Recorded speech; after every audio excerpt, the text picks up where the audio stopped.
Hello learners, welcome to our channel एडविस Pawan. I hope आप लोग सभी कोई अच्छे होंगे। आज हम लोग क्लास 11 का इंग्लिश स्कोर स्नैपशॉट्स जो बुक है उसका chapter number 3 and the title of that chapter is Ranga's marriage. ठीक है, इसके मल्टीपल चॉइस क्वेश्चंस पार्ट 2 का प्रैक्टिस करने वाले हैं। ठीक है, इससे पहले ही 2 दिन पहले हमने जो है पार्ट 1 का वीडियो अपलोड किया था। यदि आप लोगों से मिस हो गया होगा तो आप लोग ज़रूर उसे भी देख लीजिएगा। काफ़ी इंपॉर्टेंट क्वेश्चंस हैं और एग्जामिनेशन पॉइंट ऑफ व्यू से ये आप लोगों को मतलब हेल्पफुल साबित होंगे। ठीक है, तो आइए स्टार्ट करते हैं Ranga's marriage multiple choice questions part 2 के क्वेश्चन आंसर्स को। ओके, क्वेश्चन नंबर 1 क्या बोलता है? Ranganathan is the son of the accountant. ठीक है, ये तो हम लोग को क्लियर हो गया था। फर्स्ट पार्ट में हम लोग जो ऑब्जेक्टिव क्वेश्चन बनाए थे कि अकाउंटेंट का लड़के का नाम रंगनाथन था, जिसने अपने लड़के को माने कुछ गिने चुने लोग ही अपने बच्चे को विदेश भेजते थे या राज्य से बाहर भेजते थे पढ़ाई करने के लिए शहर में, तो उन्हीं में से एक ये भी था। तो आपको बताना है इस क्वेश्चन में Ranganathan is the son of the accountant, यहाँ तक ठीक है। इन द विलेज ऑफ यानी उसके गांव का नाम बताना है। ठीक है, विलेज कौन सा गांव था? सहारनपुर, मैसूर, आम्रपाली या फिर होशाली।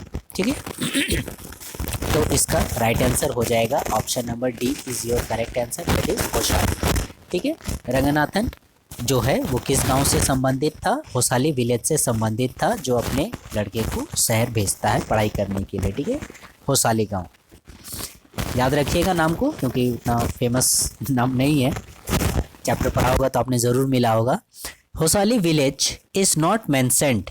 ठीक है, होशाली विलेज का मेंशन नहीं किया गया है, कहीं भी जिक्र नहीं किया गया है इन डैश बुक, यानी किस किताब में, कौन सी किताब में? ज्योग्राफी की बुक में, हिस्ट्री की बुक में, हिंदी की बुक में या इंग्लिश की बुक में? तो जनरली देखिएगा इस प्रकार से जो मैप वगैरह रहते हैं या जो भी मानचित्र वगैरह रहते हैं, इसमें जो प्लेस वगैरह के बारे में जिक्र किया रहता है, किसी गांव के बारे में, शहर के बारे में, आप लोग देखते होंगे जो पॉलिटिकल मैप वगैरह होते हैं इस प्रकार से, तो उसमें आप लोगों को ज्योग्राफी और हिस्ट्री इन दोनों में ही आप लोगों को देखिएगा मिलेगा मैप वगैरह का जिक्र किया जाता है। ज्योग्राफी और हिस्ट्री तो पर्टिकुलरली जो है होशाली गांव का चैप्टर के अनुसार है, क्योंकि हमें तो आंसर देना है चैप्टर के अनुसार, तो अकॉर्डिंग टू द चैप्टर होशाली गांव का जिक्र जो है वो किसी भी बुक में नहीं किया गया है। कैसी बुक में? ज्योग्राफी की बुक में। Right answer is option number A. ठीक है, ज्योग्राफी की बुक में मैप आप लोग देखते होंगे, उसमें किसी मैप में पहाड़ों के बारे में दिया रहता है, किसी मैप में पठार के बारे में, किसी मैप में जो है पुराने जो इस तरह के बारे में, या मौसम से रिलेटेड हो गया या किसी भी चीज़ से रिलेटेड, जैसे हड़प्पा संस्कृति वगैरह, मोहनजोदड़ो वगैरह, ये सब मैप में देखने को मिलता है। लेकिन होशाली गांव का जिक्र जो है किसी भी पॉलिटिकल या ज्योग्राफिकल मैप में जिक्र नहीं मिलता है। ठीक है, according to the chapter. Come to the next question, question number 3। Ratna was dash years old, यानी रत्ना की आपको उम्र बतानी है। ठीक है, रत्ना कितने वर्ष की थी?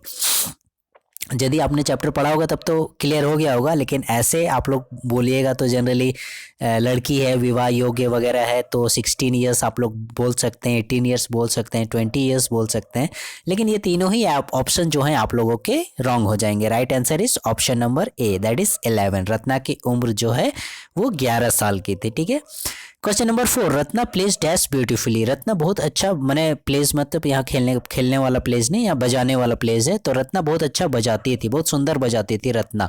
क्या बजाती थी? पियानो बजाती थी, फ्लूट बजाती थी, वीणा बजाती थी या फिर तबला बजाती थी। ठीक है, तो रत्ना बहुत ही सुंदर से जो है आप लोगों का वीणा बजाती थी। Right answer is option number C. Okay, question number 5। Ramarao dash Ratna a pretty girl of 11।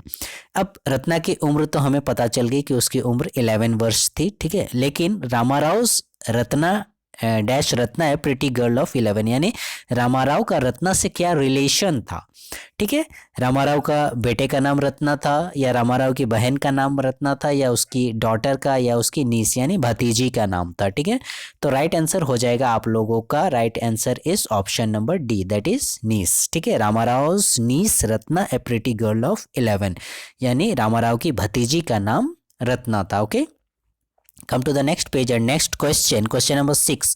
the accountant send his son to। ये देखिए हमने बात की अकाउंटेंट जो है अपने बच्चे को भेजता है, ये रंगनाथन यानी जो टाइटल है रंगा को भेजता है सेंड टू, लेकिन कहाँ भेजता है, ठीक है, कश्मीर भेजता है, बेंगलोर भेजता है, दिल्ली भेजता है या फिर पटना भेजता है, वो पढ़ाई करने के लिए, हायर स्टडीज़ के लिए भेजता है, वो राइट आंसर है ऑप्शन नंबर बी, वो बेंगलोर भेजता है अपने लड़के को, रंगा को पढ़ने के लिए।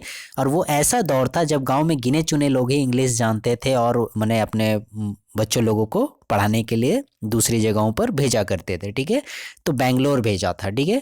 Question number 7, Ranga came to the author's house, Ranga जो है वो आफ्टर रिटर्निंग यानी लौटने के पश्चात, बेंगलोर से जब वो लौटता है तो वो लेखक के घर जाता है, ठीक है, बेंगलोर से लौटने के बाद, with a couple of dash in his hands, तो उसके हाथों में कुछ जोड़ी थे, ठीक है, क्या थे, जैसे जनरली हम लोग जाते हैं किसी से भी मिलने के लिए, देखिएगा हम लोग रसगुल्ला वगैरह, समोसा वगैरह, कुछ फल वगैरह हम लोग लेके जाते हैं, तो उसी प्रकार से लेखक भी जब रंगा भी जब लेखक के घर जाता है तो उसके हाथों में भी कुछ था, तो वो क्या था, मैंगोस था, बनानास था, ऑरेंज था या गुआवास था, ठीक है, आम हुआ, केला हुआ, संतरा हुआ या अमरूद हुआ, तो वो क्या लेकर मैंने उनके पास मिलने के लिए जाता है, तो राइट आंसर इज ऑरेंज, ठीक है, कपल ऑफ ऑरेंज यानी संतरा वो लेकर जाता है उनसे मिलने के लिए।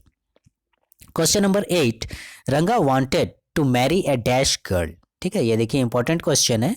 रंगा वांटेड टू मैरी, रंगा जो है वो किस प्रकार की लड़की से विवाह करना चाहता था, ओल्ड, ठीक है, थोड़ा उम्रदराज, टॉल, लंबी या ब्यूटीफुल, खूबसूरत, मैच्योर, ठीक है, या फिर मैच्योर जो थोड़ा माने अच्छी खासी हो, पढ़ी लिखी हो, समझदार हो, दैट मीन्स, ठीक है। जनरली देखिएगा आप लोग चैप्टर नहीं पढ़े होंगे तो ब्यूटीफुल को ही सब कोई करेक्ट मानेंगे, लेकिन ब्यूटीफुल आप लोग करेक्ट कीजिएगा तो वो आंसर आप लोगों का रॉन्ग